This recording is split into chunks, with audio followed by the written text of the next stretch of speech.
Acts 15, what is it about? A surprise finding. This is a minute message by Mike.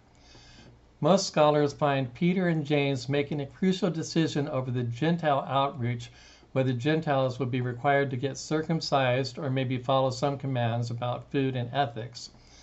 This point will not be a deep finding that changes the understanding of doctrine. However, the ideas are useful as a pathway of cleaning up understanding of passages in general, to re-examine views that were taken with the automatic or default conception. Here's the key verses for today.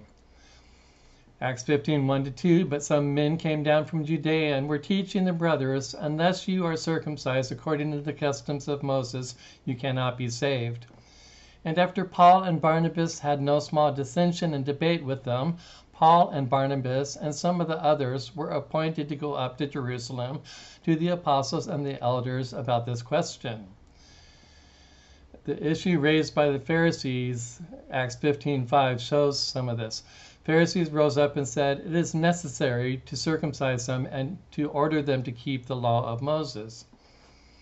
James says, we should not trouble those of Gentiles who turn to God, but should write to them to abstain from things polluted by idols and from sexual immorality and from what has been strangled and from blood.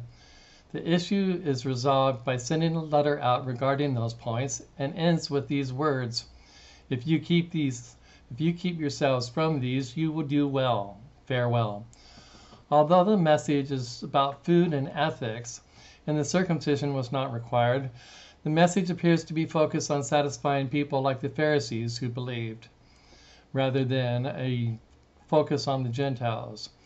Some key reasons for these findings are the concerns were raised by the Pharisaical believers.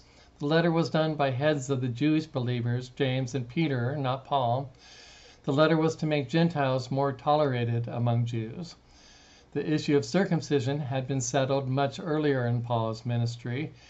And then the ending of the letter says, you will do well if you follow these things. This satisfied the Pharisees attending the gathering and likely at places where the letter was sent.